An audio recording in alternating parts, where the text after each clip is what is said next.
Hello, I'm Titus Herman, and I'm the CEO here at Southeastern Guide Dogs. Recently, the cameras were rolling on our campus for a feature film with a professional production crew and actors whose names you may recognize. Welcome to Doggywood. For several days, our campus hosted actors, a large production crew, and all of the behind-the-scenes cameras, equipment, and props that go into making a movie. Today, I'm sharing some of the excitement with you. I'm here with Dory Rath, the lead producer for the movie. Dory, thank you so much for being with us today on Life Unleashed. Oh, thank you for having me. So Dory, tell us a little bit about the movie.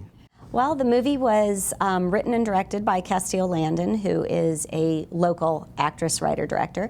We filmed here in May and June, and it's about a little girl who is involved in a riding accident. She loses her vision, and her parents bring her down to Southeastern Guide Dogs to see if perhaps a guide dog is right for her. How interesting. And tell us about some of the actors. Well, our trainer at Southeastern Guide Dogs, who's the lead trainer, is Burt Reynolds. And the little girl is played by Avery Arendez, who's another local actress. The mom is played by Amy Smart, and the dad is Liam McIntyre of Spartacus. AJ Michalka plays one of the employees here at Southeastern Guide Dogs. She's a wonderful Disney star.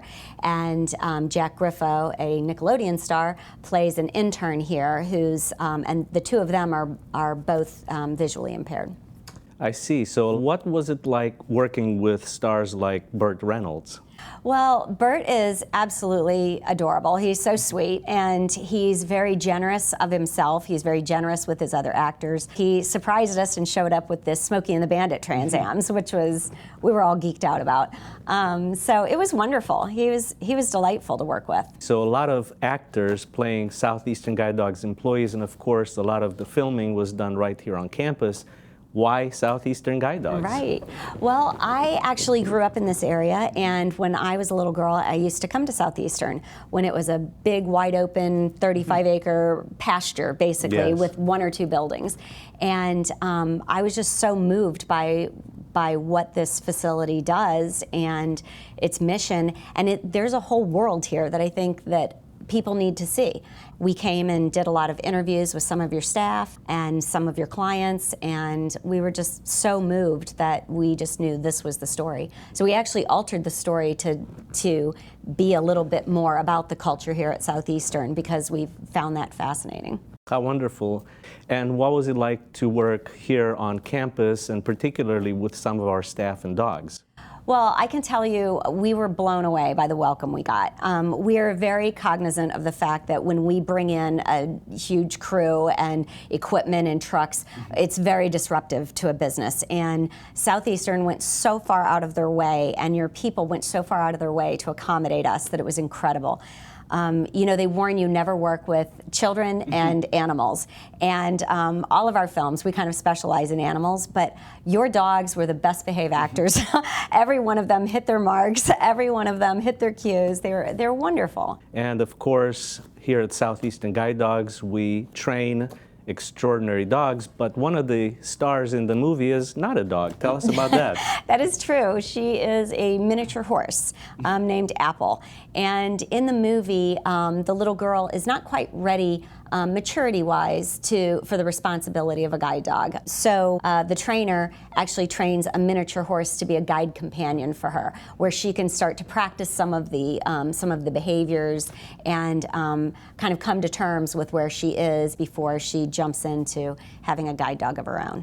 Of course, you know you have to be 18 to qualify for one of our guide dogs. Yes, and our little girl in the film is we don't really give her age, but she's probably in the 16, 17-year-old range. But one of the things that was important to us is we wanted to show a lot of the different experiences that visually impaired people have.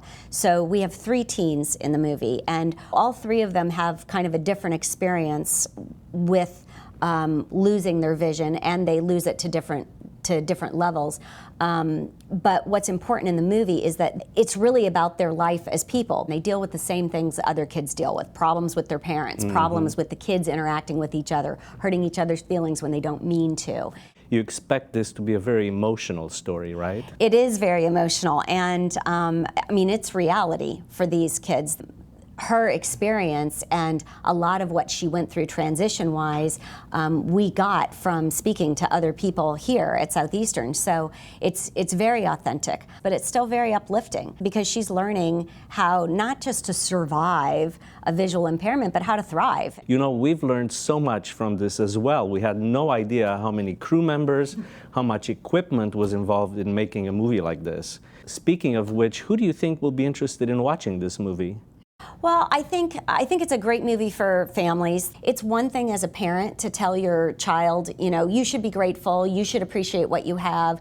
It's another thing for them to experience it through the eyes of another child. They're going to learn to have empathy for other kids and understand a situation that someone else may be going through. So I really think it's great for all families. Wonderful. Dory, thank you so much for being with us today. Oh, thank you for having me. Superheroes start right here. Thank you so much for watching Life Unleashed, and remember, you're always welcome to come and visit our campus and participate in some of our activities. To learn more, go to guidedogs.org.